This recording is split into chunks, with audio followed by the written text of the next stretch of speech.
Hello, welcome to Converging Dialogues. This is Xavier Bonilla. On this episode, I'm very happy to bring the conversation I had with Jacob Mikanowski. Jacob is a freelance journalist and writer. He's spent much of his time on the history of Eastern Europe academically. He also writes in many outlets, such as The Atlantic, the New York Times, New Yorker, Chronicle of Higher Ed, and many other places. He is the author of the latest book, Goodbye Eastern Europe, An Intimate History of a Divided Land, which looks at pretty much everything in terms of Eastern Europe, culture, politics, religion, ideology, over the past 2,000 years. So it's wide spanning. It's not a big book. It's actually a pretty good size. And the thing that I like about the book so much is it doesn't read like a standard typical history book with a lot of this happened, dates, places, people. It's really trying to get at the big themes of what ties Eastern Europe together, and he does just such a powerful job. You can tell it's not only well researched, but it's so well integrated and synthesized, and you can tell he's obviously spent time there and has obviously been thinking about many of these things for quite some time. We talk about why Eastern Europe is forgotten. Most people, they think of Western Europe and maybe Russia, and then they go to the Mideast and Asia, but Eastern Europe gets forgotten, and we talk about that. We talk about how we define Eastern Europe, so what's the kind of boundaries of what this is and isn't.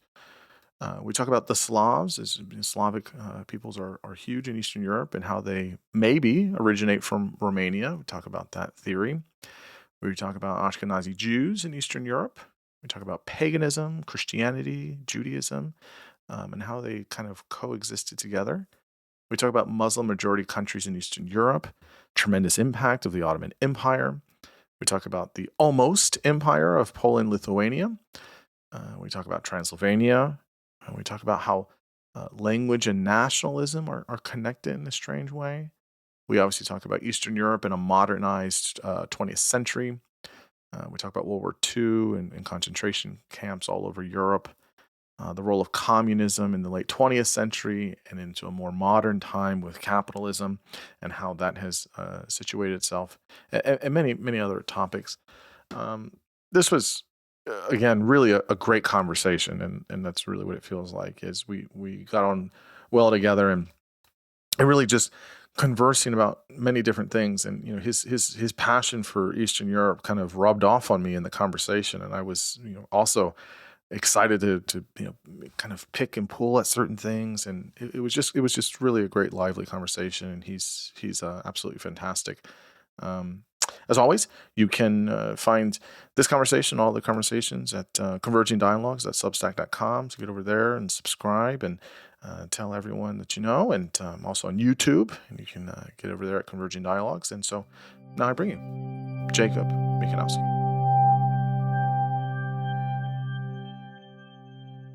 I'm here with Jacob Mikanowski. Jacob, thanks so much for coming on the podcast. I'm greatly looking forward to talking with you. Thanks so much for having me on. Yeah, of course. Yeah. So you have written a fantastic book. It's called Goodbye Eastern Europe, An Intimate History of a Divided Land. And as I was telling you before we got on here, I feel like people know a handful of things about Eastern Europe, but not really a lot of the history, which is unfortunate, actually. It's very diverse. It's very fascinating. I think Western Europe kind of gets a lot of the fanfare a lot of the times, a lot of the history. So it was really nice, and the way you organize it, a lot of narrative accounts. It's just fantastic. So I'm really excited to talk to you about it. Before we get into it, why don't you tell folks who you are, what your background is, kind of professionally or academically, and what you're currently doing. Sure. My name's Jacob Mikanowski. By training, I'm a historian. I did my grad work at UC Berkeley in Polish history mostly. Started off in Soviet and then did Polish history. Just finishing my doctorate now. And then I also still work as a freelance journalist, written for Harper's, New York Times, The Guardian. I do a lot of stuff for The Guardian. And so it's a straddle that divide between academic history, popular history, and also writing journalism about how history gets used in the present in politics. Yeah, yeah. That has to be. I'm sure we'll get to it at some point. But that has to be pretty frustrating.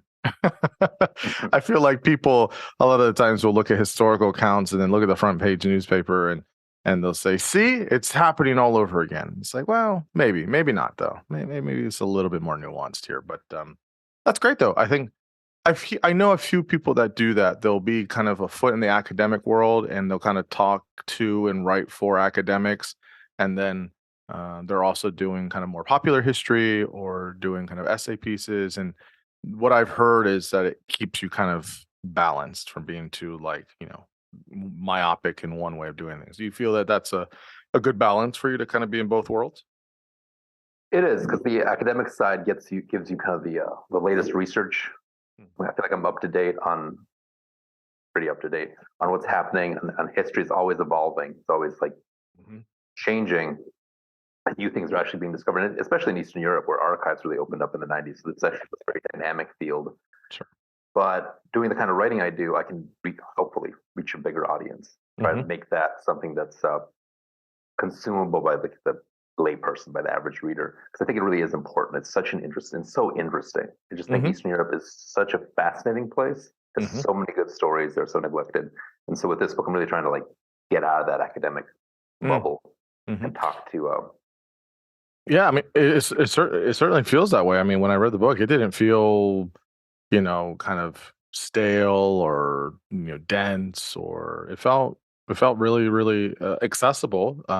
It's always hard for me because I read a lot of history stuff and I talk to a lot of historians, so I'm always kind of in a weird space with that kind of stuff. But it didn't. It was well written and it felt pretty relatable in a lot of ways. So which is great. Um, so okay, so Eastern Europe. We'll kind of talk about definitions in a minute, but I guess kind of how you started with the book is what is it about Eastern Europe that feels forgotten or it's less emphasized in a lot of historical accounts, or is that kind of the in the shadow of so-called Western Europe and which is their history, or why is it kind of just kind of get glossed over a little bit? You think? I think it's glossed over twice over almost because it's in the shadow of Western Europe, and people might not have a great, you know, deep understanding of Western European history, but they have landmarks. They have like they kind of know where things are, and they have like key things to hang their attention on. They know who Napoleon is. They know the French Revolution. They've got Mm, Bismarck, the Nazi regime, and Russia on the other side too. So mm, Russia um, is on the east side of Europe. But when I'm talking about Eastern Europe, I'm really talking about the lands mm, in between the major European powers historically, between Germany or the German lands and between Russia, because Russia also has that long history of independence and authoritarian rule, and you have those personalities that people can identify. Stalin, Lenin, going back, Catherine the Great, Peter the Great, that has a kind of tether of familiarity and of narrative mm. that a lot of Eastern Europe lacks. I've seen people kind of fill out maps from memory. I used to do this as a teacher, like do the little like fill-in map.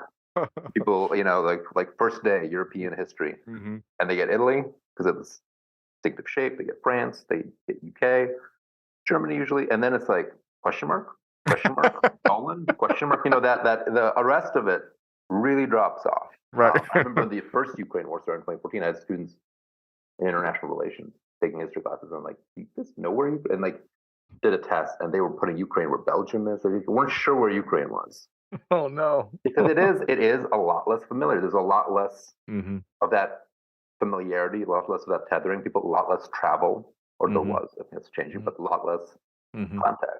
So it is a kind of grayer territory in people's minds. Hmm. Uh, I yeah. I also wonder if there's also some, uh, maybe some difficulty because there was a lot of things that changed in Eastern Europe after kind of the early '90s. Um, obviously, things like in Serbia.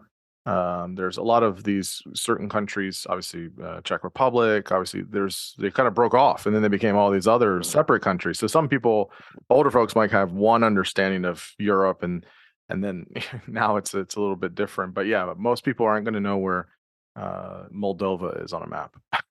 Yeah. Unfortunately, because actually right now, that's kind of it's been a punchline for a long time. It's like, oh, Moldova, Albania.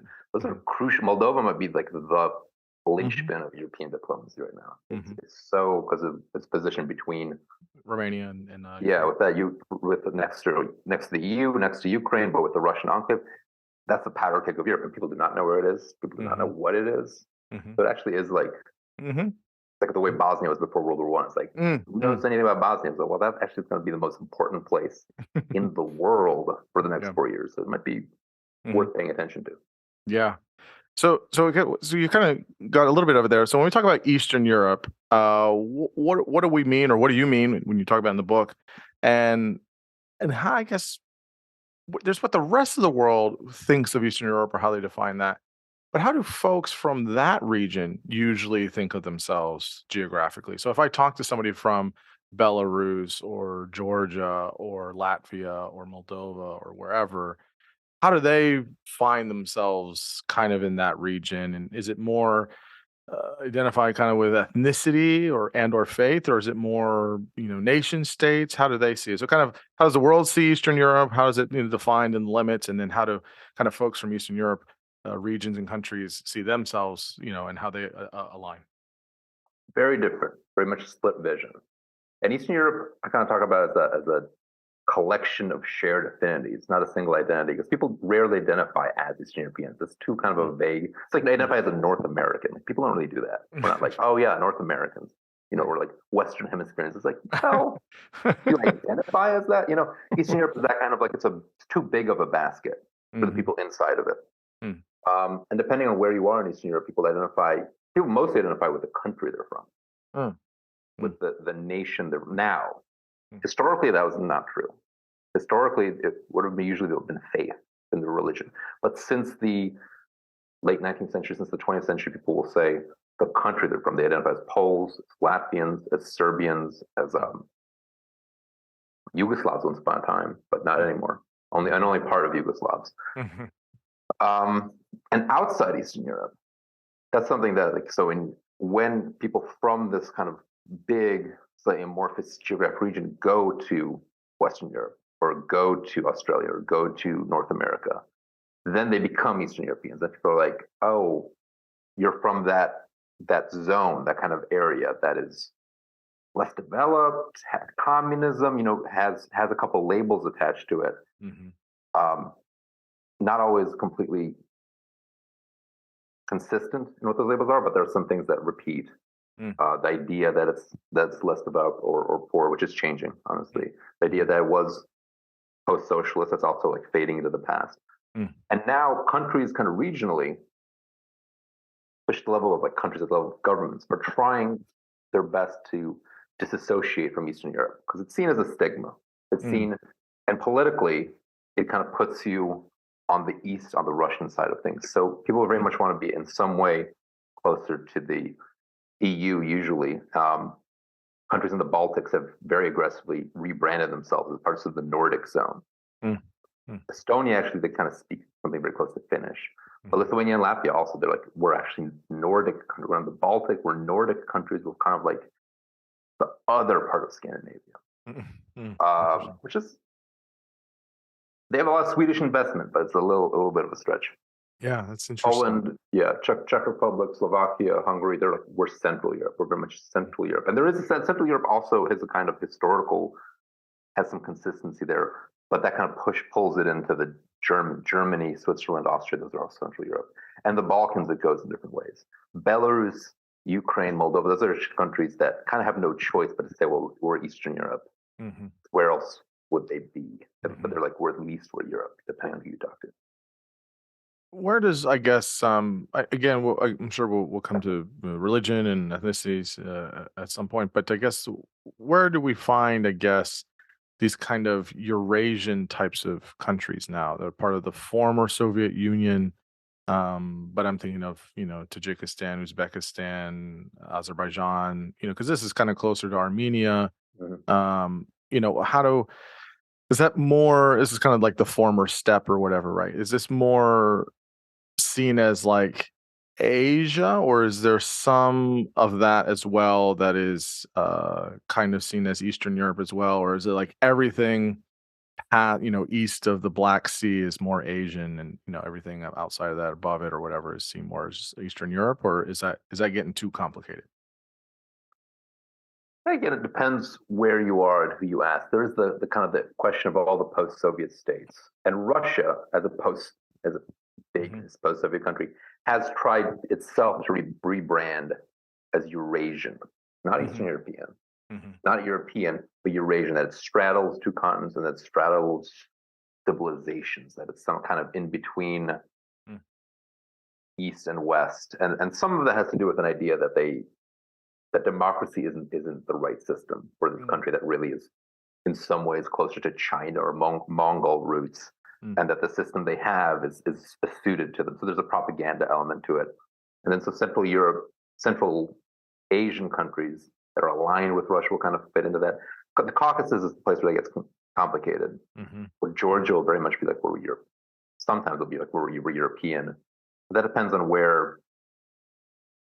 Azerbaijan, much less so, except for soccer reasons. When they want to host the Europa League, they're like, we're in Europe. Promote Azerbaijan, like it's like soccer diplomacy. All of a sudden, you're like, oh yeah, Baku, capital. Yeah, they got European soccer, they got the F1 race over there. They're European. Yeah, so there's like a carve out for sports diplomacy. And Armenia is quite complicated, but for my purposes, the Caucasus is off to the side. It is in the biggest sense. When I'm talking about Eastern Europe, I'm really talking about kind of a more narrow zone. It kind of goes from Estonia to Albania, that kind of in between your kind of Italy, Germany corridor and your Black Sea, St. Petersburg corridor. That wedge of stuff that I think is historically and socially distinct and unique. Yeah. So you talk about in the book, you talk about, this is interesting. You talk about the Slavs and their kind of origins, and you speculate that it's likely that Romania, the current day Romania, I guess, could be the origin of the Slavs. How Tell us about that, and how is that something that they claim, or is that something that they'd be upset with you saying, or what are historians saying, or what's the kind of party line there? This is such a can of worms. This is the kind of thing that does not keeps me up at night. This has fascinated me for a long time as a Slav or at least half Slav, and it is a great historical riddle. It's like you look at Eastern Europe, there are a lot of Slavs there. It's not all Slavs. There's just a ton of Europe is Slavic. So Russia, Belarus, Ukraine, Poland, former Czechoslovakia, former Yugoslavia, with the Albanian parts, Bulgaria, all Slavic speaking. But and actually in the past, East Germany was mostly Slavic speaking. So you see, even be bigger than it is now. But where did they come from? Sorry, when we talk about the Slavs, again, I'm sure this is part of the issue. Is it the language that connects them? Is it a history that connects them? Is it ethnic, cultural things? Like, and I'm sure there's 10 different definitions of that, of like, well, you're really Slav, but I'm really not, or whatever, you're really not. How do we typically understand what that means, I guess? That's actually pretty simple. It's basically language. Okay. All those languages are pretty related and quite closely related, like the Germanic languages, or even like the Romance, like the way there's not that much difference between Spanish, French, Italian, right? All clearly derived from Latin, all related. You can kind of, if you know one, feel your way out with another one. Yeah, you can figure out the rest. Slavic's the same way. They're all pretty close. So I know Polish. I took Russian in college, and that means I can read Czech and Slovak pretty well. Slovaks think they know Polish. I've had some like funny encounters in restaurants where we both think we understand each other's language, and in the end, I'm like, we don't have this 100%, but you think there's mutual intelligibility, and all through that region, even though they're different alphabets, the actual language, the grammar, the vocabulary, similar with some branching. So Ukrainians turn like G's into H, they're vowels, but they're closely related languages. And the big exceptions are Hungarian is not at all Slavic, it's not related. And Romanian is Romance. Yeah, I was going to say, well, that's what was so fascinating about reading this was like, well, wait a minute. You think it's in Romania, granted the history, and I'm sure there's some kind of takeovers there in some parts, but Romania is the Romance language. That's it's interesting because this is like one of the 5 Latin-based ones, but and when you hear it, you're like, oh, there's something there of French, Spanish, but then there's other aspects of it that don't feel quite that way. So Slavs potentially maybe being from Romania, but the language is the thing that's distinct, and Romanian currently is Romantic. Seems almost like a contradiction. It's so interesting. It's strange. It's actually a theory proposed by a Romanian historian, a pretty prominent one named Florin Curta at University of Florida. And the idea is that in the early Middle Ages, or the first time the Slavs appear, people called variations of Slavic appear in the historical record, but when people notice them and write something down about them, is in the 6th century in the time of Byzantine Emperor Justinian and right after. And that was stuff that was happening on the edges of the East Roman Empire, on the edges of Byzantium, the north edge of which is the boundary between on the Danube, where Romania meets Bulgaria. And that there was this very militarized frontier, but there was a lot of soldiers, a lot of investment, a lot of recruiting barbarians from one side to serve on the other, et cetera. And it's that process of actually guarding Byzantium and recruiting people that created some kind of Slavic identity. And that it was actually happening in exactly the one place you wouldn't expect it. And then there was centuries of Dark Age turbulence, and you kind of have this odd process of Romania inheriting the language from the Latin-speaking soldiers who used to be there, not Greek-speaking, and the rest of Eastern Europe becoming Slavic-speaking in a way that we can't totally account for. But that's such a can of worms. It used to be that people used to think it was in Poland. I think people used to think it was in Ukraine, or in Russia. And I also think that's an interesting theory, and there's a good book about it, but I can't fully flesh out all the medieval sources and archaeology that goes into. No. And in a way, I don't think we'll ever know for sure. Yeah, but it happened in this late Roman, early Byzantine welter of peoples. And that may have happened on the frontiers, that the frontiers created ethnicity, the way the kind of American frontier creates like identities around like the Texas-Mexico border. That something like that was happening in the Balkans. Yeah, that's it. Well, the reason it's important, I think, is it does seem like one of those mysteries you'll never know the answer to, but it still to this day dominates so much of Europe. And so when I read that part in the book, I also was super intrigued. I was like, oh, that's super interesting. So, okay, so you also talk about Ashkenazi Jews, and they have been all over Eastern Europe, and there's a good amount that have settled in Poland. You also talk about the other 2 groups of Jews that are there. So tell us about, I guess, generally, you talk about in the book about Ashkenazi Jews, how they spread, why Poland was a place where there was a large group of Jews in Poland, and some of these other 2 groups as well, and kind of some of the crossover and differences. Look, as it is with a lot of other things, Eastern Europe is kind of the place where different strands meet, different religions meet, different strands of Jewish identity actually historically met. It's kind of the contact zone between the Sephardic and the Ashkenazi world. It kind of runs right through the Balkans, where the Ashkenazi originally come from Germany. They speak a kind of German called Yiddish. That's a kind of medieval German dialect that's adapted and transformed. Sephardic Jews originally come from Spain, Sefarad, and historically spoke Ladino. And until the Holocaust, you had very large communities of essentially Spanish-speaking Jews across across the southern Balkans. Yeah, so in the main cities of Macedonia, it's now North Macedonia, you'd hear lots of medieval Spanish. That's like a dominant language of the slums there. And Salonika, so it was because they'd been kicked out of Spain when Morocco, and then were invited in by the Ottoman Empire, and most of them were killed in the Holocaust. Those languages are almost extinct in the Balkans. Some survive, but they survive. We usually move to Israel. So the pockets of Ladino speakers, and I think it's in the teens of people. Sarajevo used to have a big Ladino speaking. I actually went to the museum of the Jewish community in Sarajevo. It was mostly Ladino speakers. So they had a Ladino choir that sung Spanish.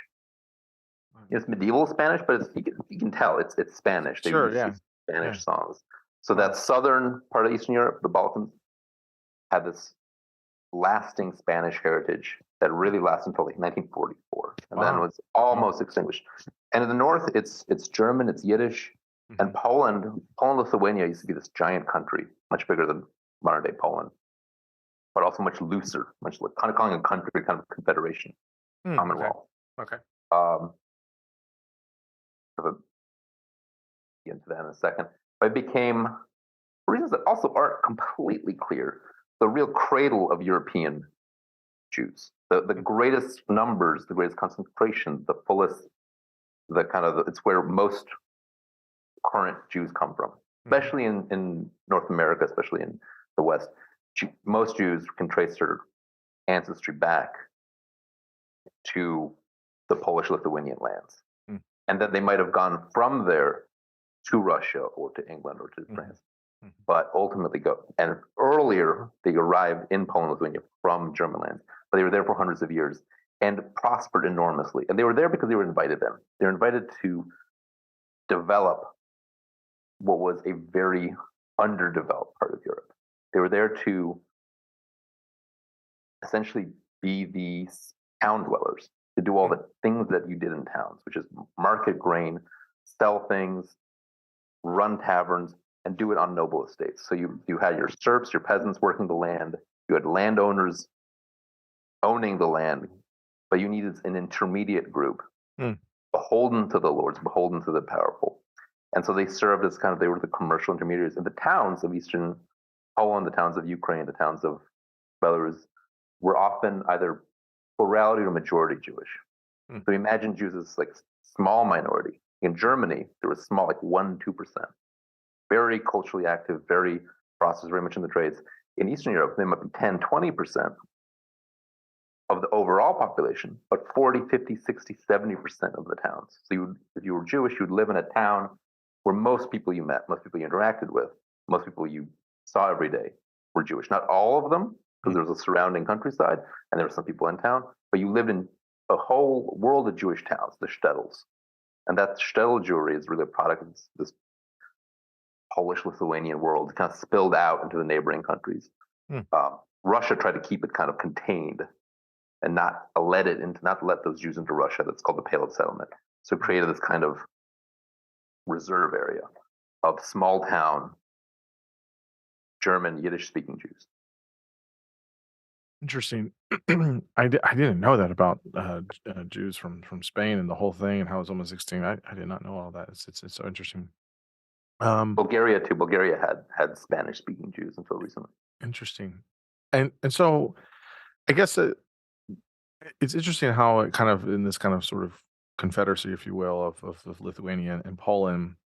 I guess the other big thing here is about religion of sorts. Religion, cultures kind of mix here, but you mentioned that all over Europe, Jews and Christians lived side by side and had a lot in common, and how they lived together for many years in one region.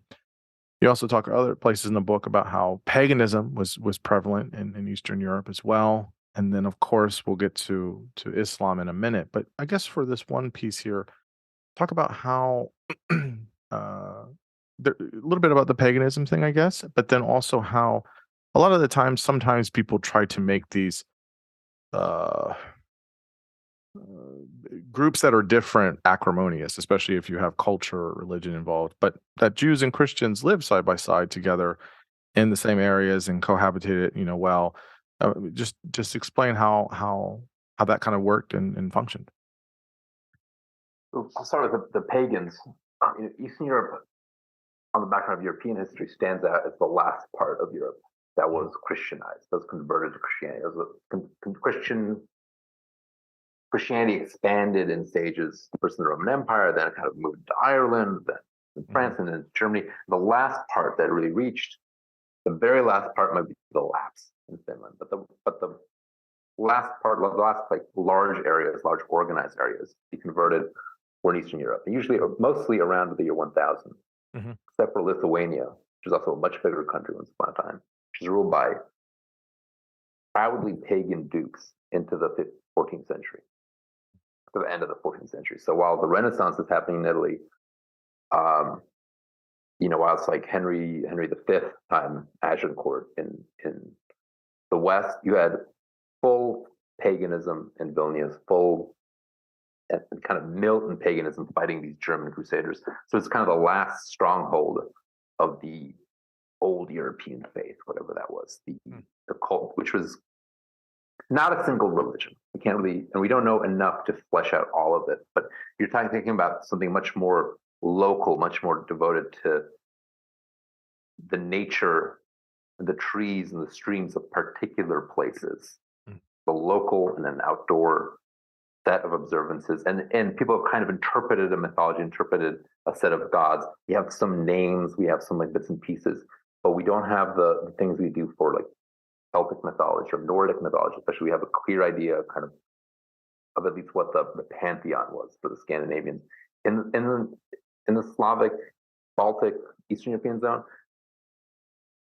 although there are bits and pieces, it's a much less, even though it's lasted much later, the heritage, the inheritance from it is much less clear. But it was a real contact zone between pagan and Christian for then. And some of those pagan traditions have really seeped into the folklore of the region, have been transformed into the folk festivals, into the mythology. So there's a kind of a spooky element to Eastern Europe.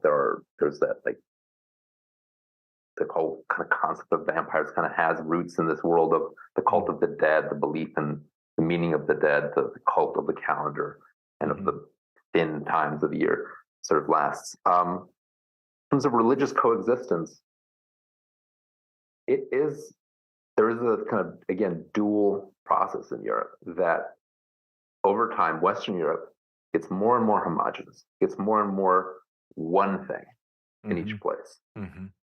If you know anything about Spanish history, you have this incredible multicultural Andalusia, Al-Andalus, the Muslim rulers, and you have Muslims and Christians and Jews all coexisting, not always peacefully, but finding a way to live in the same geographic area, thriving, often working together, learning from each other, interacting. But over time, and Spain's a nice model of this, you get less, and you kind of, the countries consolidate, the power consolidates, usually in Christian hands, always in Christian hands.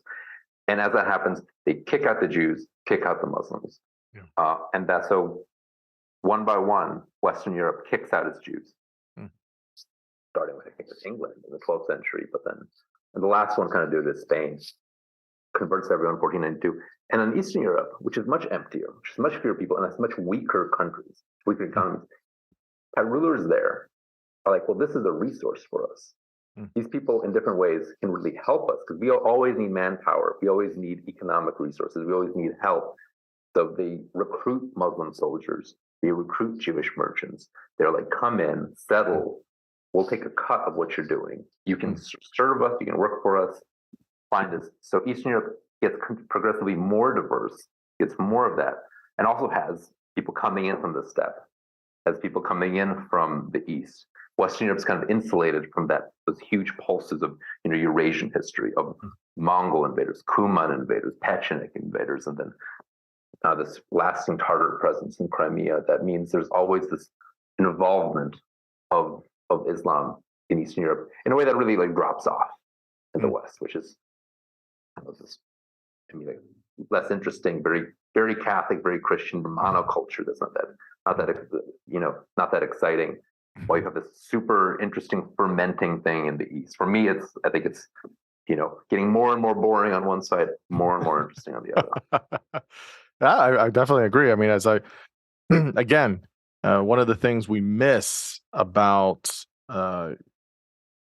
Eastern Europe and you can talk about obviously Eurasia as well, but is how diverse it is with religion and culture. And it's interesting. Here in the United States, currently we have this obsession with diversity in different ways. Maybe some for good, some for bad. But it really is interesting how Eastern Europe, they've been doing that diversity thing for a long time, living together, cohabitating together. And we're talking about the times were different, hundreds of years ago, and how they were able to make that happen. I guess that the other bit here, so as you were mentioning it, is about Islam. So interesting how countries became Muslim majority countries. So you had Bosnia, Mhm. Kosovo, Albania, and that it has a huge presence in many other countries. I'm thinking of Turkey, many other places. So how did Muslims and Christians coexist for many years in Eastern Europe? And where was the change there? You can also talk about the Ottomans as well. I mean, I feel like I said this recently. Every time I'm doing any kind of history now, the Ottomans just come up all the time. It's just all the They're time. huge. Like it's Yep. just 600, 700 years. And it's not just like, oh, they were around for a while. Like the way they had this like crazy administrative organization and how they had all of these different people groups, things like that. It's just Ottomans always pop up in conversation when you talk about history. So, yeah, what was this Muslim presence? How countries became Muslim majority? Talk about the Ottoman influence here. What's the story Uh, there? The Ottomans are key, and the Ottomans, I think they come up over because 500 years ago, they were the cutting edge. They were the cutting edge of administration. They were the cutting edge of military technology, military organization. They were absolutely the world, not the world, but the leaders in kind of that in the European vicinity. They were much more impressive, much more better organized, and really, there's a kind of they could have. We can get to that, but why didn't Europe become Ottoman? I think there's just kind of like a problem of distance of like and space. The Ottoman interests were much more in the Middle East, North Africa, and towards the Persian Gulf, which seemed more dynamic and interesting than in Europe, which was kind of more of a backwater. So you have this incredible dynamism of the Ottomans, who were just seemed like the best at everything around 1500 after they take Constantinople. Mm-hmm. And it's the Ottoman presence which lasts so long and it's so deep in Eastern Europe and the Balkans, which is longer than Latin America has been Catholic. Mm-hmm. Most of the Balkans were under Turkish even misnomer, under Ottoman Muslim rule. You're talking 500 to 600 years. People say a little less because the northern edge, Hungary, parts of Poland are under Ottoman rule for a lot less. But that core part of the Southern Balkans, hundreds and hundreds of years. So the parts that did, it's actually a little bit mysterious why some parts converted, where the majority of people converted, and in other parts they didn't. And there are theories, and I don't want to get too granular about it, but it is that framework of the Ottoman Empire, which is a real empire, which really moved people around, which drew people into the center at Istanbul. So people would leave Albania. Albania is a tough place to live. It's mountainous, it's rocky. Or usually people would leave Albania, they'd go to work in Istanbul, which was enormous, huge, much by far the biggest city in Europe, and had hundreds of, had jobs in factories, had jobs in bathhouses, jobs in the army. And if you went into the army, then you'd be posted out in Azerbaijan, out in what's now Ukraine, out all over the empire. You might end up in Yemen. Those are all Ottoman territories, and live in this giant cosmopolitan world.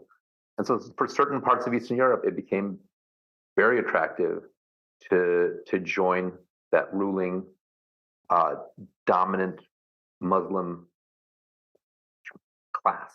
It's not a majority, it's a minority in some places, a majority in others. And that the process is deepest in the Albanian-speaking lands, Albania, Kosovo, and in Bosnia, which may have to do with Bosnia's religious heritage before that, but may not. And there was a huge Ottoman presence also in Bulgaria and Romania and Serbia, but it's been less as those countries became independent. That heritage has been kind of rejected. And the minority is sometimes also expelled. There was like a large Turkish and Muslim minority in Bulgaria. They were actually expelled in the 80s. So you have that process of homogenizing, of getting rid of the minority, has been going on, kind of really started in Eastern Europe later than Western Europe, but has been going on over the whole course of the 20th century. Maybe just to stay on this line here was, I guess, more about how obviously the Ottoman Empire was a big player, and they're getting a lot of people from different places. And obviously, you mentioned Istanbul, which again today, I mean, for even today, I mean, it's literally it's this massive city that sits between the Black Sea and then the Mediterranean. Essentially, it's incredible in terms of location. But I guess further, how else? I mean, I know a lot of people, and some folks I've talked to, that people will study like early Ottoman, middle Ottoman, late Ottoman period because it's just so big. But I guess what was the kind of, what's the kind of overview or general idea, aside from what you said, of how they ruled those regions of Eastern Europe and for so long? Like, what were the changes that took place? So, like when it first started, 1500-ish, and then all the way to, 20th century. Again, we're talking hundreds of years here, but just generally, what would you say is the major thematic elements of how they ruled Eastern Europe specifically? Obviously, there's been much said about, into the Mideast and into, some part of Western Europe. But how did they manage this, aside from bringing people in and having them come different parts of the region? I think common with a lot of the Eastern European empires, and almost maybe the most forcefully, the Ottomans ruled through managed inequality by treating different people differently. And that's the kind of pre-modern, when we talk about this like diverse coexistence of Eastern Europe. The flip side of that is that there's no principle of equality. It didn't exist. It would seem absurd if you suggested like, let's have one set of laws for everybody. And they're like, well, what do you mean? Christians have Christian laws, Muslims have Muslim laws, Jews have Jewish laws. Different, especially ethnic, but usually religious groups doubling as ethnic groups, had each their own laws, each their own level of autonomy, usually limited, but self-government, and certain things they were encouraged to do, and certain other things that they could not do. So that was very much true. The kind of the social partitioning of the Ottoman Empire, and also the reason that people became Muslim was to jump that barrier between being a Christian. You could absolutely be Christian, you could absolutely worship as a Christian, but as Christians you couldn't build new churches, you couldn't be part of the administration of the state. You couldn't be part of the class that administered laws or ran the army. And if you wanted to get into that, you had to become Muslim, and you could just easily convert. And people who said they wanted to join government, you had to leave Christian roots behind and become Muslim. There is, or especially in that early rising Ottoman period, there is the institution of the Janissaries, where you are plucking Christian children, almost exclusively Christian children, often Serbian, Albanian children. They had a preference for the Bosnian children, and taking them into this formally what is a slave army, although slavery there is kind of a misnomer, but officially slave army that served purely for the Sultan. It was part of the Sultan's household that was trained from being from a teenager, taken, converted forcibly, trained in all the kind of elite Ottoman skills, horsemanship, archery, but also Islamic law, also conversation, all the arts of a gentleman, and being part of this multi-thousand man strong kind of palace class of running the palace, running the upper echelons of the army, running the upper echelons of the bureaucracy. And that decays over time, turns into something kind of different, something kind of less prestigious, but more influential. And there are different long scale. Ottoman Empire is so long, it kind of has a long period of growth and a long period of stability, a long period of complicated kind of multi-part decay. So when you talk to historians who only study like a part, the different phases of Ottoman history inherit a lot from each other, but also change in deep ways. I would say that it is that management of inequality, of keeping people separate, but also giving them their own spheres that lets the system work. That you are participant in the North.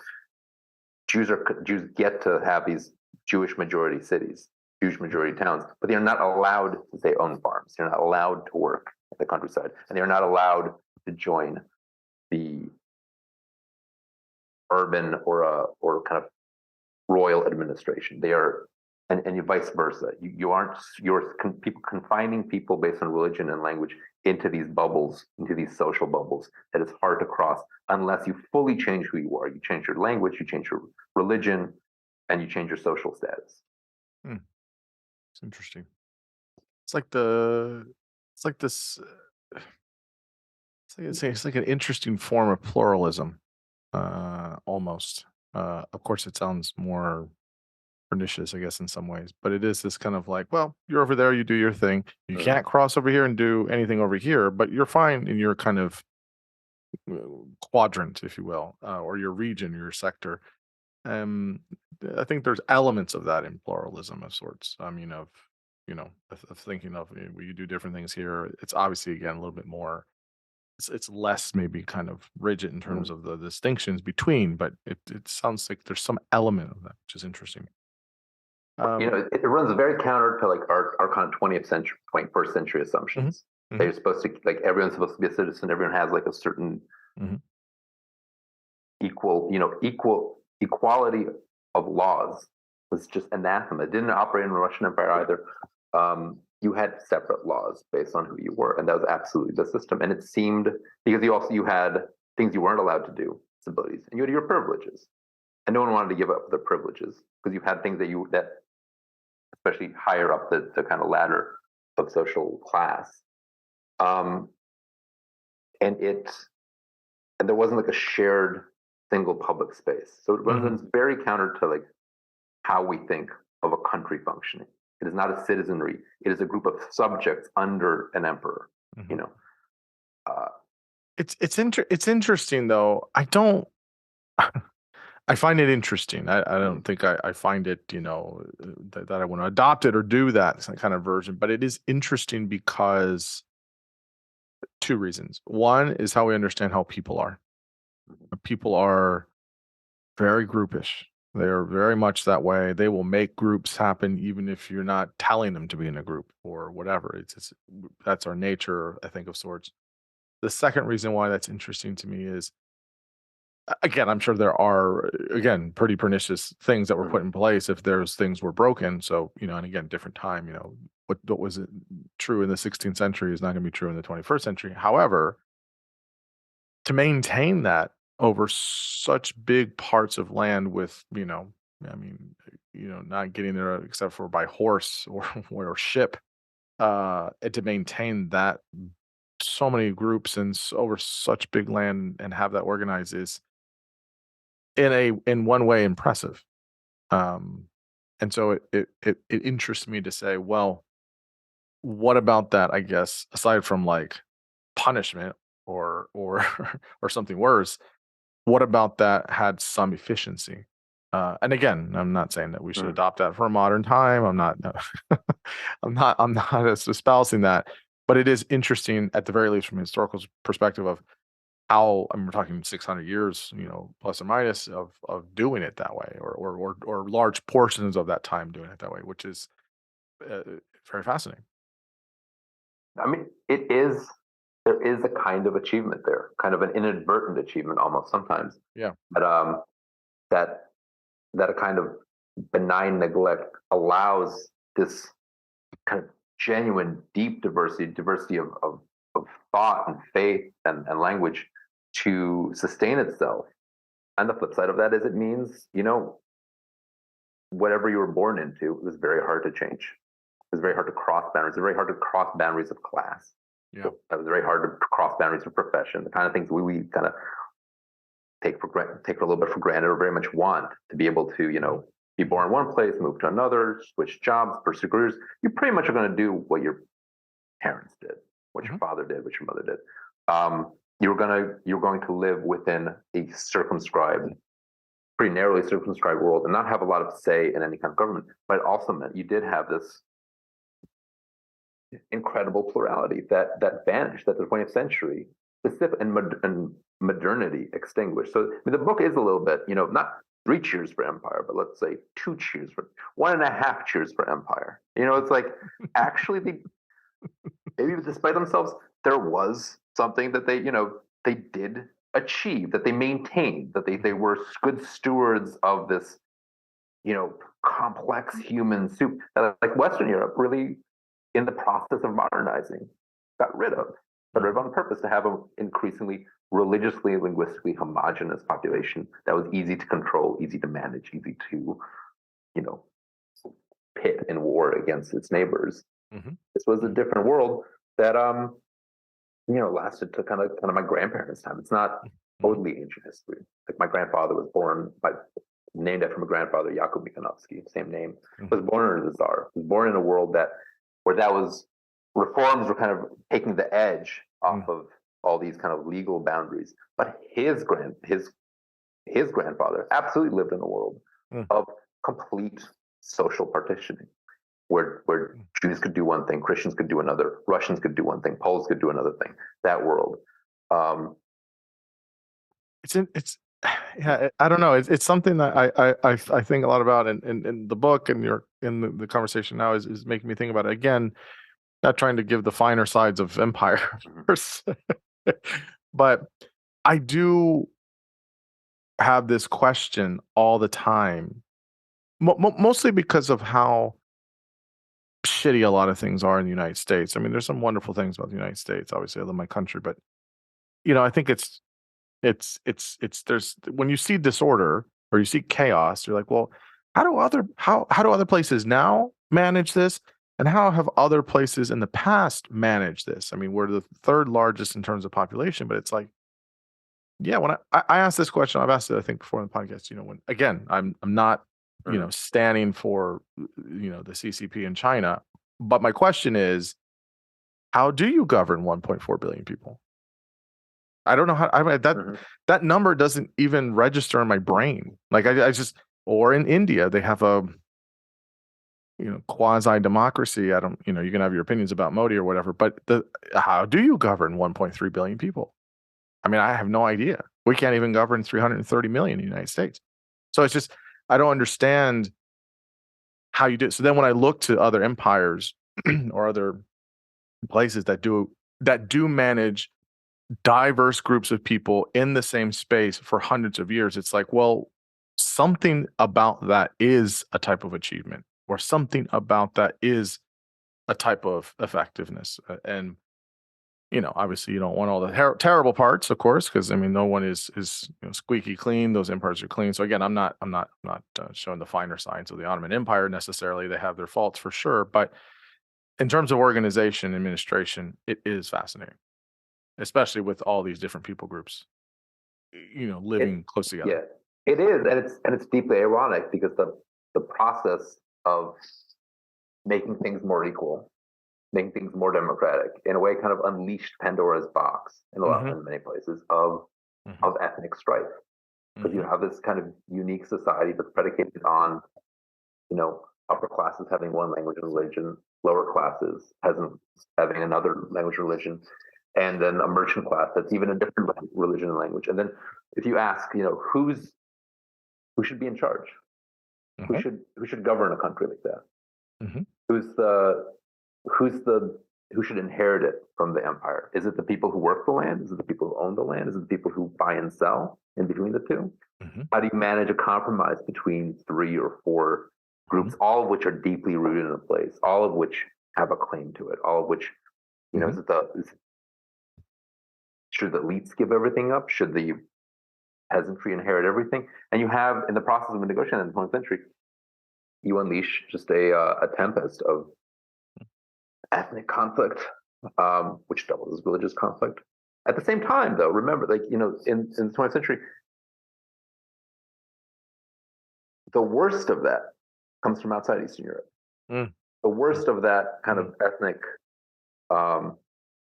racial utopia or class utopia of like really trying to completely eliminate groups either based on class or based on religion, ethnicity, are these dueling ideological empires of Nazi Germany and Stalinist Soviet Union. Not so much, although there is local strife in Eastern Europe, that kind of absolute kind of world transforming that's completely rejiggers society by like killing all the kulaks, killing all the Jews. That actually comes from outside.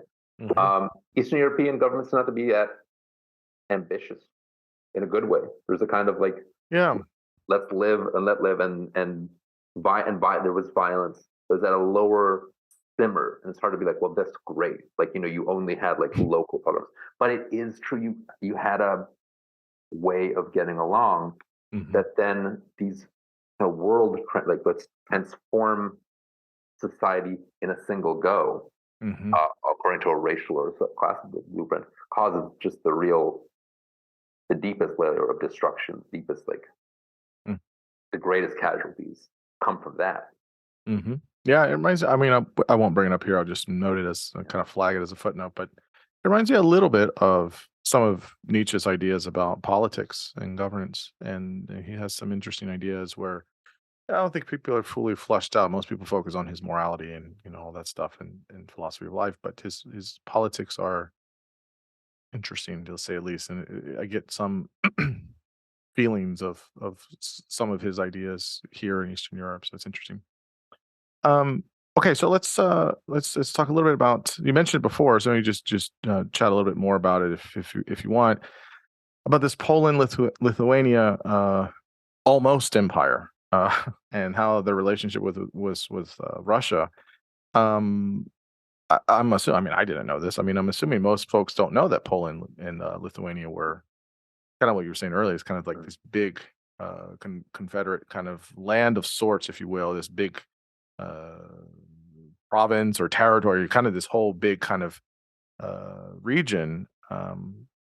Yeah, just how different was that at that time, and then what was some of the kind of misadventures, I guess, with Russia?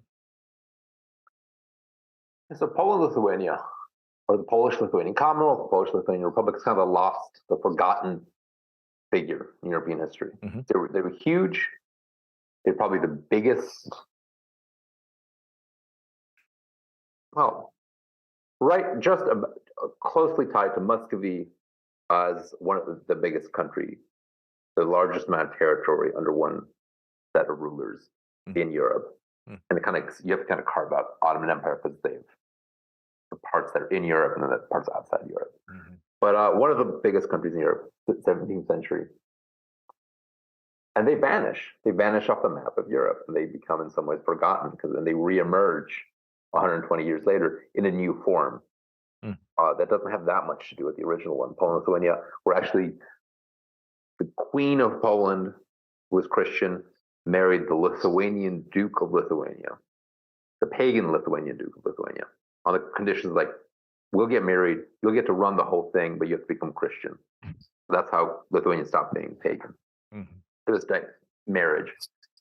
And then you have these two, and Lithuania was a giant place. It was most of Western Ukraine, Belarus, Lithuania, parts of Latvia, really big on the map, and then Poland combined. It was militarily powerful.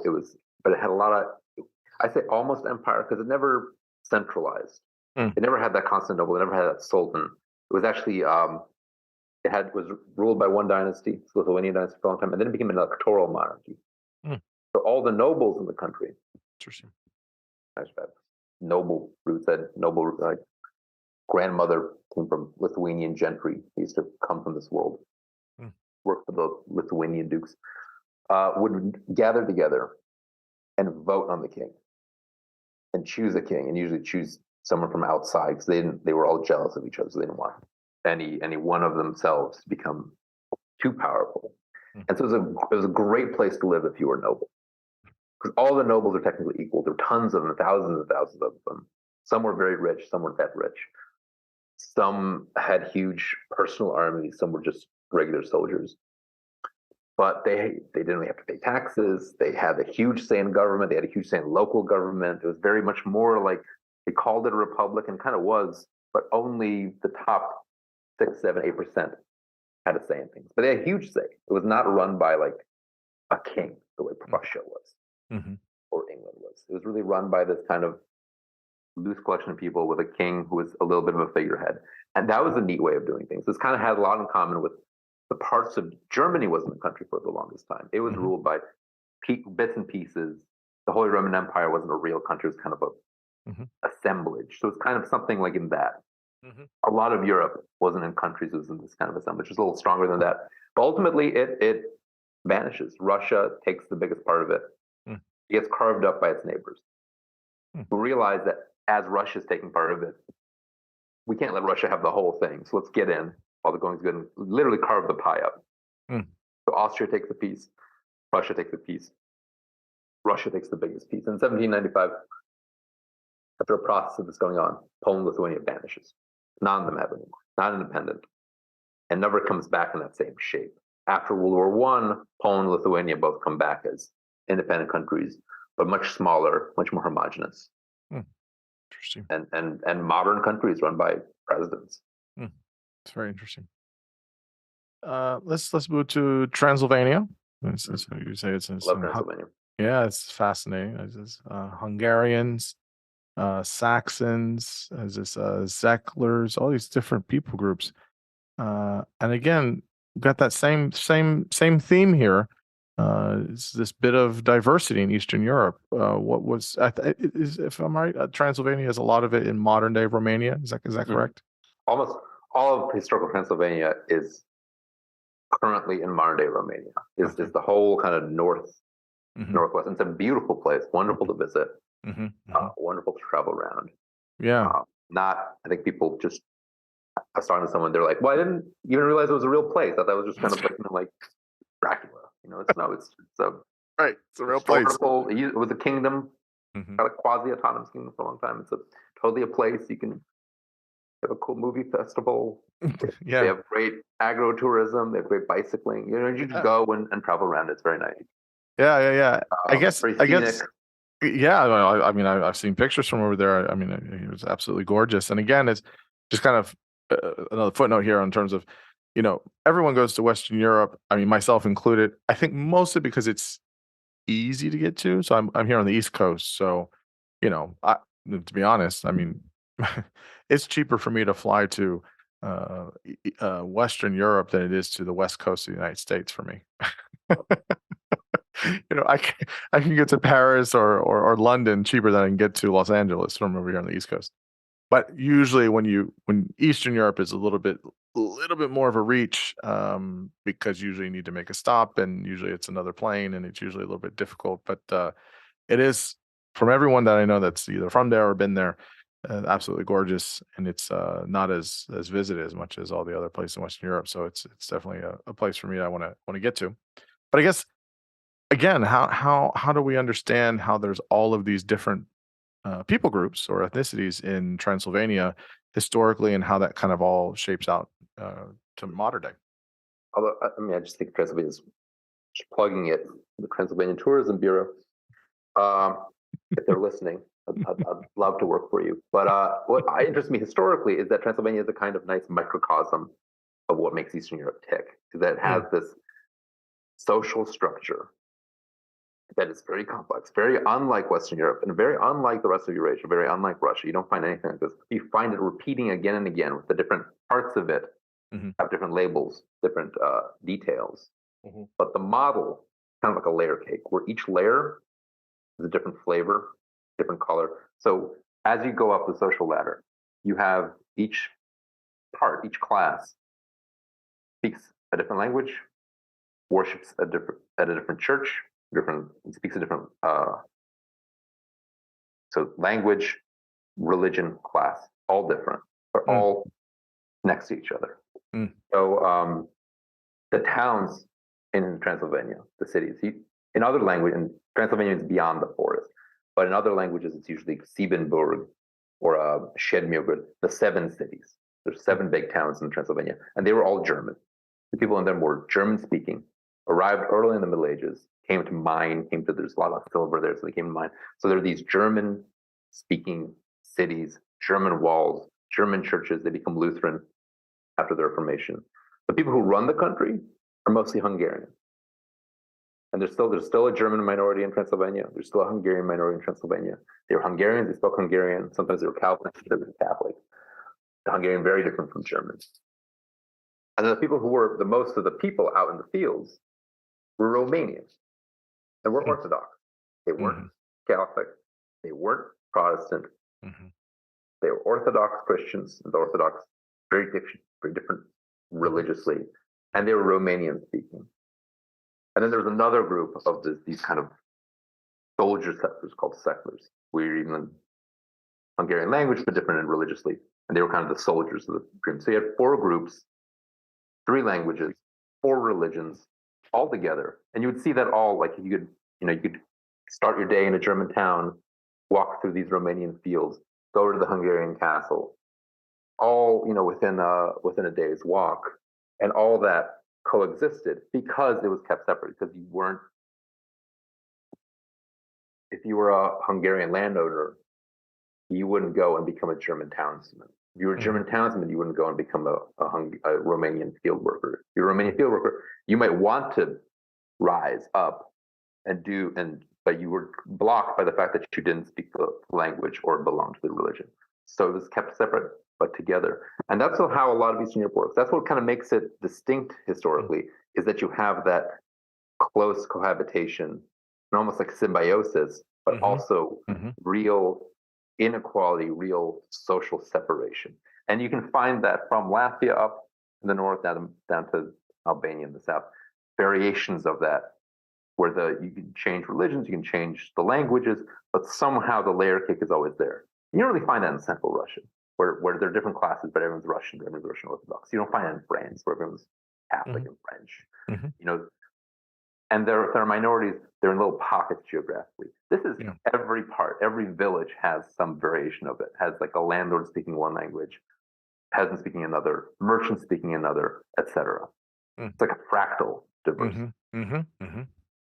Well, I mean, I'm booking my ticket right now to Romania. I mean, you sold me on it. I mean, it's great. It sounds absolutely lovely. It sounds lovely.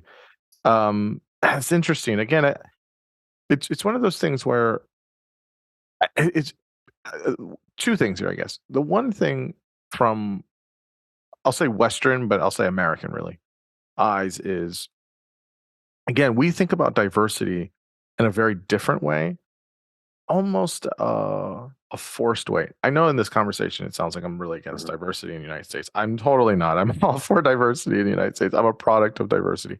It's not that. I see it as different. Like when I look at folks that are from different parts of the world, it's like, yeah, some places have, we need to think about people groups or ethnic groups. They've been co-mingling and cohabitating and coexisting together in mixed ways or in discrete ways for hundreds of years or thousands of years. Like the rest of the world does this. It's so fascinating to me how this comes about. And so kind of how you're mentioning it here, it's almost like when I think about, like, if I think about a country, especially Eastern Europe or in other parts of the world, I'm almost thinking about like, okay, yeah, but which part, because there's going to be a different people group there, or there's a different ethnicity. And it's actually, I think the example you gave earlier is interesting about Spain, because a lot of people don't know that. There's the Spanish. And it's like, well, there's Andalusia, there's the Basque Country, there's Catalonia, there's the islands, there's in the south, there's obviously Madrid, there's all these different groups that they have this allegiance. The gateway into that is if you just watch enough La Liga football, you'll get some of the some of the rivalry of all these. Why does Athletic Bilbao really hate Atletico Madrid? It's like, well, there's like there's a different language and a dialect and a history and a culture, and they fought each other, and it's like, oh, okay, so this game means a lot more. And obviously the big one is Barcelona and Madrid. So anyways, it's interesting how that works. We talked about it in different ways. You had a chapter in the middle of the book about language, but specifically how language relates to nationalism for many Eastern European countries. Now, for many people, nationalism is a trigger word, it's a dirty word, but it's fascinating. How could you explain how you see language connected with nationalism in certain I guess nation states, and then how that also connects with culture? Because I'm going back to the first, early in the conversation, we talked about, so what does it mean to be Slav, or Slavic? Is, well, the language, but then it's in different places. And so how do I explain this? How do we understand like different people primarily through language as a major identifier? I mean, isn't there a lot of problems with that? Language evolves, language changes, and so then if you're like, well, to be this is this language, isn't that kind of putting too much emphasis on it, but those are kind of my questions to follow up on there. But I guess just start with, how does language relate to nationalism and how it's connected with culture and identity? I think more than anywhere else in Eastern Europe, nationalism and language are connected. And nationalisms are founded around languages, around promoting languages, and around like speaking a language, which is originally kind of a neutral quality, into the root of an identity, into the root of a political identity. The idea of nationalism, especially in its Eastern European variety, is that we shouldn't be ruled by these funky international empires, some German-speaking dukes from somewhere called Habsburgs, or some Muslim sultans, just because they're the 28th generation son of Osman. We speak Slovene, Romanian, Belarusian, whatever it is. We should be ruled by other people who speak Belarusian, Czech, Slovene, whatever it is. Something that in the pre-modern world is just kind of you speak whatever language you're born into. And the thing that really matters about you is that what religion you are and what class you are. And often those are paired, but it's like, that's the root of identity. If you ask someone in the 17th century, what's your identity? They would say, I believe in Christ. I'm Jew, or I'm Muslim. That would be the primary source of identity. In the 19th century, as you're introducing political modernity, as you're introducing ideas of democracy, not the reality of a democracy, but the idea that maybe we should have democracy, maybe the majority of men, usually just men, should have a say in government. Well, but they don't. We're still in feudalism, we're still in empire. But who would that be? What's the biggest kind of umbrella we can make for regional power? And people center on language. People zero in mostly on language. Language is a counter to empire. Let's say in the Habsburg Empire, the Austro-Hungarian Empire, the Czech speakers are like, well, why should we have to learn German to be a town clerk, or to be in the law school, or to be in the county administration, or to be a teacher, to have any of the jobs in government? Why can't we do it in our own language? Our own language, often, because most of the vernaculars are peasant languages or local languages, aren't very prestigious. So the process of nationalism begins by first strengthening the language, first strengthening that as the source of identity, which it wasn't before. It wasn't that important. It was just like, well, you're born to Czech farmers, you speak Czech, but then if you go to school, you're going to learn German. And if you're going to pursue anything in higher education, you're doing it in German, but you can speak Czech at home. Doesn't really matter. But as we're thinking about creating political entities that aren't imperial, language becomes the kind of engine of that. Strengthening language's identity, and then taking that and saying, this should be the basis of our government. Is Czech, a Czech land for Czech speakers, and Poland for Polish speakers. So they became incredibly interlinked. More so than anywhere else, because in Western Europe, you don't have to do that. You don't have to be like France or French speakers. Most people speak French, not everybody. Like in Spain, you have conflicts across, where the Catalan part of the country is never totally reconciled to that, like Castile and Madrid country, and you have breaks along linguistic lines. So that's taking that same process, but it's maybe less. In Western European countries, the dominant language is so dominant usually that it isn't a source of differentiation, of political differentiation. Spain's kind of the outlier there. Celtic languages in the UK a little bit, like Wales. Yeah, a little bit. Well, Ireland has a little bit of that, but I mean, there's so much. English is so dominant that actually Spain kind of has a little bit of that, of like the Basque separatists, Catalan separatists, but then Spain doesn't fall apart. And Austro-Hungary, the Eastern European empires all fall apart. So you have that nationalism steps into the breach. Okay, this might be a false equivalency here, so you tell me if I'm wrong. I think of like in some, so the one country that's just in a modern time is just popping up to me, sort of similar. I mean, it's different histories and stuff, but it's just popping up as a comparison. Is again, it's not quite the same, but I there is some connection to this, right? And people can correct me if I'm wrong. But I think of Bolivia. Bolivia in South America is a landlocked country, highly, and I think because it's landlocked country, I mean, it is, I mean, 70-80% indigenous folks. Whatever your opinions are of him, Evo Morales was the president of Bolivia for maybe too long. A lot of socialist, strong socialist tendencies, et cetera. He's not president now, but one of the things though was that everybody had to learn Spanish, I think, is the national language, but also the national language is Quechua.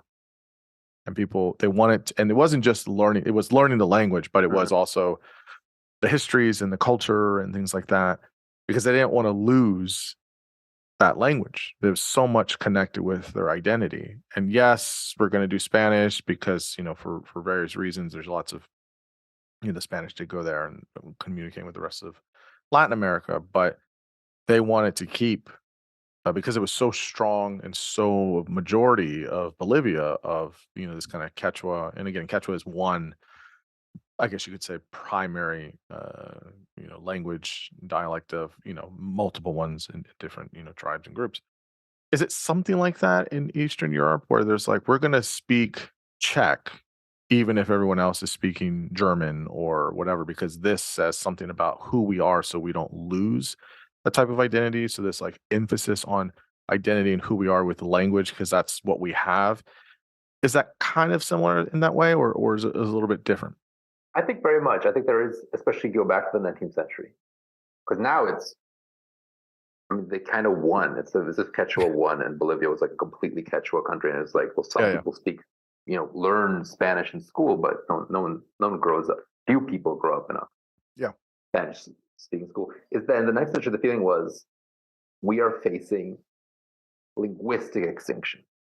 That we have these languages that are increasingly lower class, increasingly pushed out of anything elite, pushed out of literature, pushed out of the newspaper, pushed out of the schools, pushed out of even elementary school. And we let this go another couple decades. All our kids will just be German. You have that in Slovenia. You have that across the Austro-Hungary. As like in Ottoman Empire, it's much more about Christianity versus Islam. But in Austro-Hungary, you have that feeling of like, well, this weight of German cultural prestige and economic might and power, and just the size of it, and how useful it is. How do we stand against it? Is to really kind of grassroots organize, start publishing stuff in Czech, even if people can't read it. Start like making Czech dictionaries. Start trying to cultivate Czech. And Czech's a nice model, but it's happening in these other languages. But kind of Czechs are first to it. And it is you're reviving or awakening the language. That's how people speak about it. And once you have that, it's kind of a snowball of more speakers, more investment in language, and then you're like differentiating yourself. You're like, okay, as the 19th century progresses, it's like it's not just like, well, we speak Czech and we're writing Czech books. It's like, I only want to drink Czech beer and drink German beer. I only want to go to a Czech opera, not German opera. I only want to rent or build Czech apartment buildings. I want Czech, and I want each town, we're fighting politically to get more and more seats on the government. And so, I mean, that project in Evo Morales has a lot to do with that early phase of linguistic nationalism of like revive the language, to revive the identity, and then you have a political base to start gathering political power in the whole country. So it is, and it's driven. The impetus is that fear of extinction, fear of being subsumed by a more powerful, more hegemonic, more economically and culturally dominant outsider. Because these are small languages. Yeah, Slogans yeah, of yeah, yeah, yeah, 2 yeah. million people that back then, and like Yeah. tons of dialects. I think of two examples real quick here on this is I mean, I don't know the histories here. I know there's a lot of crossing here, but in modern day, I mean, it's like in Switzerland, right? They speak Swiss German. They Mhm. speak what do they speak like two different. It's not just Swiss, right? It's French, there's Italian, and there's a tiny amount of like their own Romance language yeah, that I think only like 1% speaks, but like right. Or yeah, in Belgium, it's half, right? It's yeah. like some version of French and some version of Dutch or something like that, right? Is that was I don't know the histories of these countries, but is it something like a long time ago? It wasn't that they did speak their own language, and it kind of got it. We see examples of this, whether it's in Europe or other places where there is an extinction of a language where it's like it's gone and then it just or it gets subsumed into other languages. So there's like a kind of mishmash of like, it's mostly this, but there's a few words here that we use that makes it kind of distinct. Is there other examples where The that has best happened? example is probably the British Isles, Okay. is that the Celtic languages Mm-hmm. either went extinct or are hanging on by a thread, and now the Mm-hmm. government kind of like promotes them, but only to a point. Uh, Cornish, I think, went extinct in the 18th. So in like, so the Celtic fringe of Ireland and UK, so the far west, Mm-hmm. used to be heavily Celtic. Different dialects. Cornish went extinct totally in the 18th century. Scots, Scots is a part of Scotch, the way they speak English, their English dialect. But then there's the Scotic Gaelic, Mm-hmm. is not extinct, but it's spoken by very people, very close. Mm-hmm. Irish is a minority language that has like been rekindled in Mm-hmm. Ireland. And in Ireland, the part of the ideas of Irish independence Mm-hmm. in the Mm-hmm. early 20th century were that Irish people will speak Irish in the future. That's what the first president of Ireland predicted very much, like in one generation, Ireland will be a country of Irish speakers, Irish Celtic. And it didn't happen. It remains a language of just kind of, some people learn it in school, some people are from the far west, kind of the poorest, most marginal parts of Ireland have it. And what Wales is kind of interesting. Wales has a history of like language revival and language festivals, and this language, like, we need to promote Welsh and kind of Welsh nationalism in the 19th century. It's very similar to a lot of the Eastern European processes. And a lot of the best historians of Eastern Europe from the English speaking world are Welsh, because they have that affinity for it. It kind of has that like embattled minority that's trying to survive through languages. Kind of is that catch-up effect of like it's kindle, it's like promote. And if the UK falls apart, you know, some But of that, It's you know, interesting. It's interesting. those fault lines still exist. When I visited England 2 years ago, almost 2 years ago, and I went to Wales.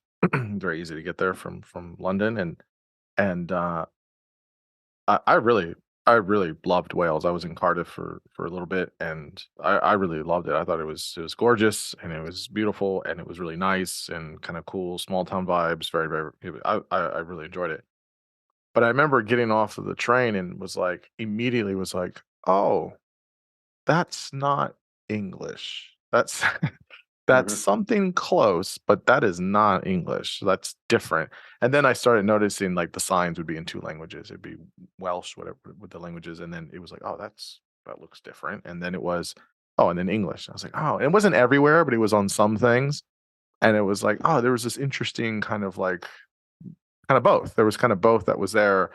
And it felt I know it's all part of the UK and it was, it's on the same island and things like that, but it felt distinct, I'll say that. It Mm-hmm. felt different than how England was in a really cool way. I thought it was like a nice kind of preservation that they have of their own kind of thing. It's incredible kind of how tenacious those languages are in the face of, I mean, essentially centuries of being close to outlawed in terms of education, kind of been survived by the Methodist Church, because you wouldn't learn Welsh in school for Mhm. most of the 19th century, and they kind of tenaciously hang on and hang on. And if you imagine an alternate history where the UK loses World War One, the way Austro-Hungary lost World War One, Mhm. and then you have splinter, like Wales becoming its own country, Mhm. Scotland becoming its own country, and over time becoming majority Celtic speaking. you kind of have what turned out in Eastern Europe, in a lot of Eastern Europe, especially the parts of Austro-Hungary. Although you were starting there with a heavier, larger base. But if you go back 200 years, you're starting in a similar spot. But ultimately, there's an interesting book called Peasants into Frenchmen about how France became French. Is that the state, the government really tried to promote, like in all, there's the French court and the edges of France speak things. There's a little Basque corner, there's a little Flemish corner, there's a little Breton corner. They're really promoting French identity, French language, very uniform. France has this incredibly centralized government, and doesn't achieve that much until you have the railways and the telegraph and an integrated labor market where people have to leave and go work in Paris and work as nannies and serve in the army, World War I. And that process of modernization achieves what the country as a kind of top-down project couldn't achieve. The bottom-up economic transformation really does get rid of a lot of the French dialects like Auvergnat. But Eastern Europe, Slavic persists, and Slavic becomes those dominant peasant languages of the farm working majority. Romanian, say in Transylvania, not Hungarian of the landowners, not the German of the townspeople, becomes the language of the nation state. That's ultimately. It gives a new perspective on a lot of those things in a lot of ways. So let's obviously there's so much to talk about in the 20th century. So we can just do the major themes here. I guess how did the 20th century, so obviously there's a lot that happens. You have World War. There's a lot. There's World War One. Obviously you have World War II, and then afterwards of what communism did. For much of the call it end of World War II until the 90s or whatever in much of Eastern Europe. But I guess at the turn of the 20th century, how did kind of the modernization of the world, but really modernization in general, impact Eastern Europe, and then having two wars in there, and how that also kind of really hit Eastern Europe. It hit all of Europe hard, but hit Eastern Europe pretty hard as well. Especially, Poland was, essentially not a country after World War II, right? It was, but it was very much decimated, terribly so, of what the Nazi Germany did there. So, anyways, just talk about the modernization bit at the beginning, and then I guess the two world wars. Any major themes you want to extract from there on how it impacted Eastern Europe? I would say something that's interesting in Eastern Europe, different from Western Europe, different from the rest of the world, is you have different kind of layers of time coexisting, and modernization happens in a kind of, let's say, abrupt fashion. People want, this is something actually shares with Russia, is that modernization is slow to arrive. It's arriving before World War I, but arriving slower, at a slower pace of economic development. You still have a lot of that old world of people tied to the land, people tied to their landowners, almost feudal society in the process of transition to modernity. I think if people are like, well, why are we behind? Why are we backwards? Why can't we jump into the future? Why can't we really get there all at once? Why can't we make this leap from kind of the mud to the stars? And so you have a lot of political currents, communism being the main one, but fascism almost being a alternate kind of parallel dark mirror version of it. Of why can't we achieve either political modernity or economic modernity in a flash? Why can't we just will ourselves to become what Italy or the UK are? If we focus all our efforts top down with a concentrated government on economic development, why can't we, achieve in a couple of years what the West has done over a century? If we have a kind of moral transformation of society, a moral nationalist crusade. You have these movements like crusade for Romanianism, these kind of fascist movements of, has similar to some stuff in Brazil too, but Catholic integrationism of let's transform people's psyches and then we'll transform the whole country through this kind of moral fascist revival. Let's do it all at once. Let's get out of that old world into some version of the new world. And the templates for what the new world are kind of the Soviet Union and Nazi Germany or fascist Italy. So they're kind of dark templates. This is the 30s. Let's do it all at once. And then after World War II, the introduction of communist rule comes from outside, comes from the Red Army mostly, from Yugoslavia. But people, I think, need to understand that it's also a social revolution. It's a revolution of who's in charge, which is all of a sudden these communists often imported from abroad. But there's a deep transformation of society that begins after World War II.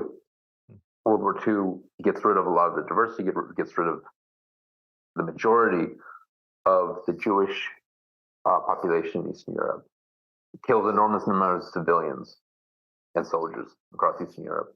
And then and it destroys most of the cities, destroys most of the industry. And you're starting from zero, you're starting from scratch in a lot of places. And so even though the political power is in the hands of often outsiders, you are deeply transforming society in ways that are actually kind of popular. Like that's when serfdom finally ends. I mean, serfdom kind of ends in the 19th century, but the people being really tied to the land, this real peasant pre-modern economy. This is when people start going to the cities. This is where literacy goes up, electricity, the phone, working in factories, building industry. It all kind of happens in a big leap post World War II. That you really transform what was societies with little pockets of modernity, little pockets of factory life, little pockets of urban life into dominantly literate, urban, industrial societies, and happens very quickly.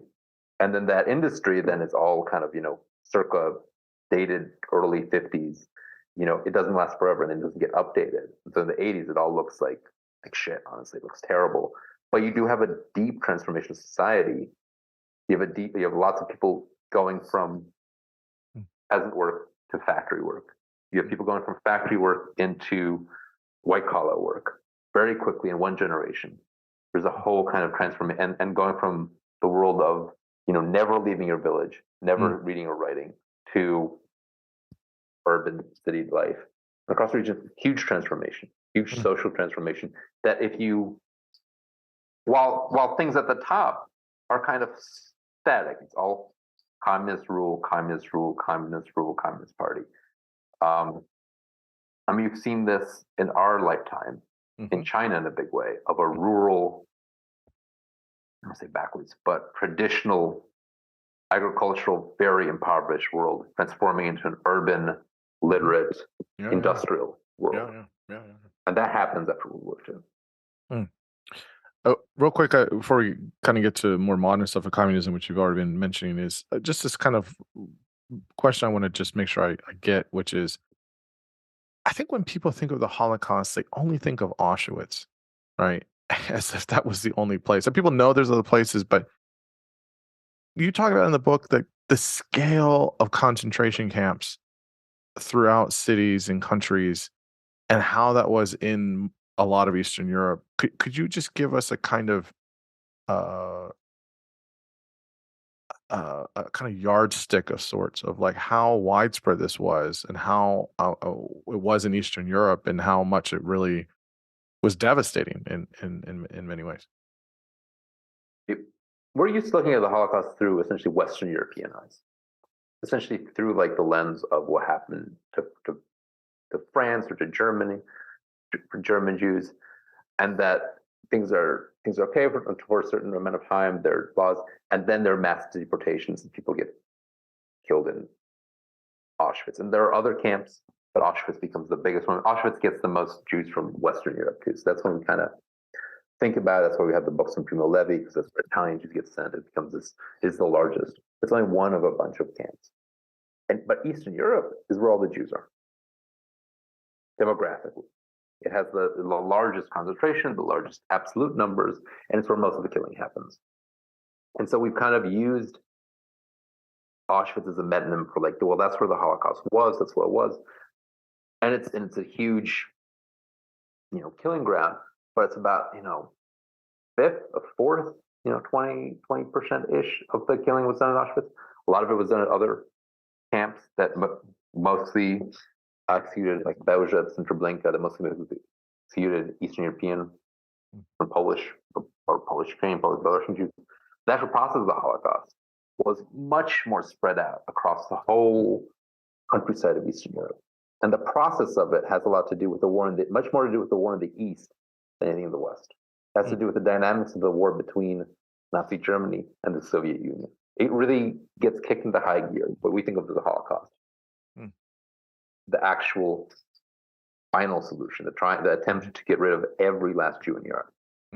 That gets going after Nazi Germany invades the Soviet Union in 1941, after they were allies for 2 years. After they signed a non-aggression pact, after they actually partitioned Poland again, so that Eastern Poland becomes, and what's now Western Ukraine, was Eastern Poland back then, becomes part of the Soviet Union. Then Hitler double crosses Stalin, invades the Soviet Union, wages this war for the kind of future of the world in his eyes. And that's when you have this universe of killing, where every town, not every town in Eastern Europe, but most of towns across the kind of that old Polish-Lithuanian heartland of Jewish life, where most Jews live, people are confined in ghettos, confined in separate quarters of towns. So very small towns, down to like 20,000, have their ghettos and are funneling people into the countryside, or funneling people in those towns. And then months or about a year after the invasion of the Soviet Union, you start executing everyone in those. You shoot them when the German army invades after kind of secure areas. They'll send in special troops to just execute people out in the open. And the problem was that it's actually just really hard to shoot that many people. It's exhausting. You waste a lot of ammunition. The people you were asked to do it just get sick of it, get fed up with it. It's too much of a trauma. So the concentration camps are a way of kind of sparing German manpower, making it more efficient, making it easier. But it's a process that's spread out across the entire cityscape, townscape of Eastern Europe. That each town has its ghetto, and each ghetto gets liquidated in 1942. And then most of that killing on an industrial scale is done in 42, 43.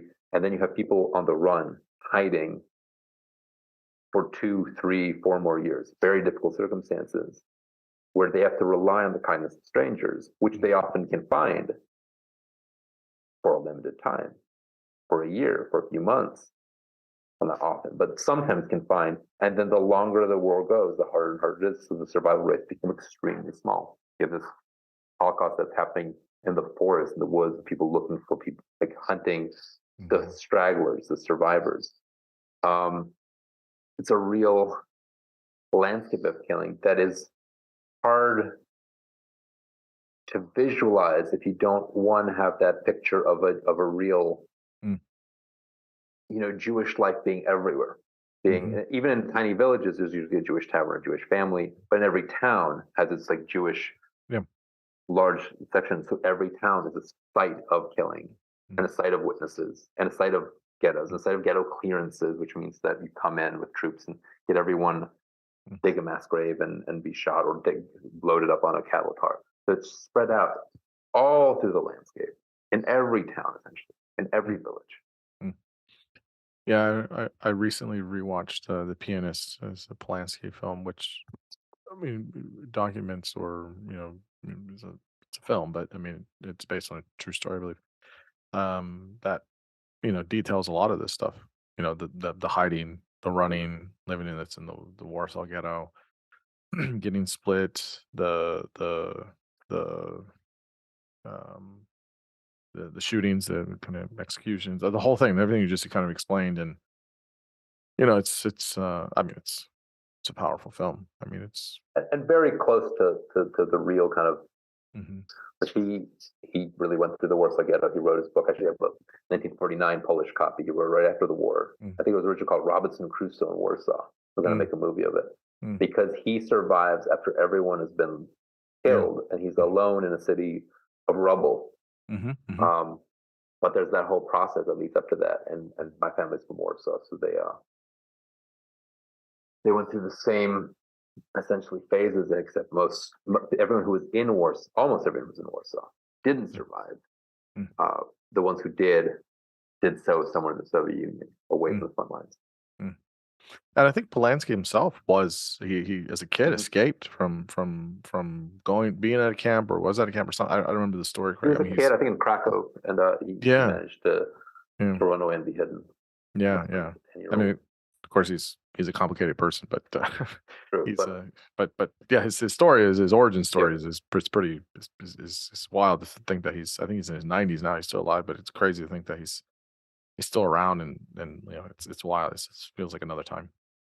I guess the last two questions here I have is about, so you mentioned communism, and a lot of the times people will think about, so like in Romania, communism was prevalent in the 80s, and I think into the early 90s, and in many of these other countries. And we see at different points in different Eastern European countries how it was dominant, and then it kind of receded, and then there's some flirting with it now. I mean, people will think of Hungary in some ways for at least some kind of authoritarian kind of way of doing things. But I guess this fascination of it, you talked about like Eastern Europeans, like, well, why can't we get to this modernity with all of these different things, literacy rates, having running water, electricity, all these things, and you have communism that for much of Eastern Europe, maybe, I don't know, you tell me, I mean, but maybe for a bit it pushed them forward, but it does seem like it held them back in other ways as well. And because when you think about many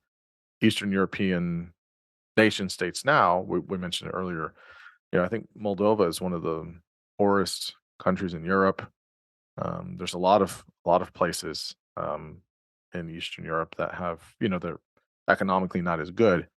So it seems tough there, right? Because there's after World War II, then you have this, interest with communism, maybe a little bit of fascism, and then it's like, okay, and then you do all that way up to kind of as we get to the digital, or right at the beginnings of the technological age, and it feels like there's a kind of ceiling that hits, and then you have a lot of the states now that have a lot of wonderful and beautiful natural resources and potential, but not quite there. I guess how does this period with communism, and then how does Eastern Europe embrace or not embrace, capitalism and what they're doing with that, currently? And so just kind of chat about that from that wave up to, I guess, the present. It's a lot. I'll try to be quick. There is we two cheers for empire, maybe 1.5 cheers. I'll give one cheer for communism. Not a full cheer, but there is something that and some of it is, the destruction of World War II means that a different way of life, different way of organizing society, it's literally destroyed because the cities are destroyed. People are kicked out. The idea of going back to having landlords and serfs seems absurd. So you can't go. So you can nationalize land, and everyone's kind of for it. It's like, well, we need to redistribute land and develop from top down, because there's no investment, there's no capital. You're starting from zero. So the state has to be the biggest investor. There is a way in which the actual destruction brought by World War II forces the state to have the dominant kind of leading role in the economy, there being very little else going on. And there is an achievement. And it's most pronounced in places that were most economically developed before World War II, under pre-communist rule. In the Czech part of Czechoslovakia, in East Germany, they had pretty good economies before World War II, and then afterwards they still have pretty high standards of living, and they managed to have a very equitable distribution of resources. You really do. It's Gini coefficients. There's a way of measuring the equality of wages. some of the lowest Gini coefficients, which means the most equal kind of societies ever measured, are East Germany, Czechoslovakia in the 70s. You're talking really like, people make almost no matter what profession you have. People are making very similar things. The people who make the most are like skilled workers who make a lot more than professors or, doctors. Like skilled mine workers will be making more, but everyone's in the same band. Housing is genuinely not great, but universal. Childcare is universal. People do look back now. People say, well, that's, the way we now face real challenges of the huge cost of housing and childcare. You look back and it's like, well, they did kind of get that. But then across the rest of the economy, especially as you get out of that building phase, you're going from total penury to having buildings, having housing, having some kind of factories. You're not completely competitive with the whole world economy, but something existing. You're getting off of ration cards so that people have food, not a selection of food. At the end of the 70s, especially the 80s, and across the 70s, some countries are doing okay, but the way you kind of have a false summer, kind of an Indian summer of socialism in Eastern Europe, based on a lot of borrowing. Countries borrow from the West. They borrow money, they spend it on their people, they spend it on improving in different ways, shoring up industry or shoring up living standards, and it works okay. And so the gap in between Poland, there is a gap. All these countries are poorer than the West, but it's not horrible. And then those loans come due, and it's a political crisis. And then some people make unique decisions, like Ceausescu in Romania, who's like, I need to pay off all these loans all at once. And I'll just squeeze every last bit of export from my country so that no one can have gas, no one can have food.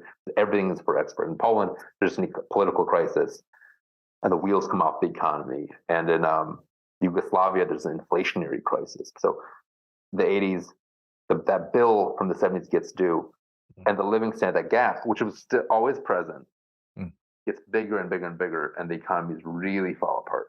And then a place like Albania, which is autarkic and almost like never good, it becomes just terrible economically. It's really, really desperate because they almost have no trading partners.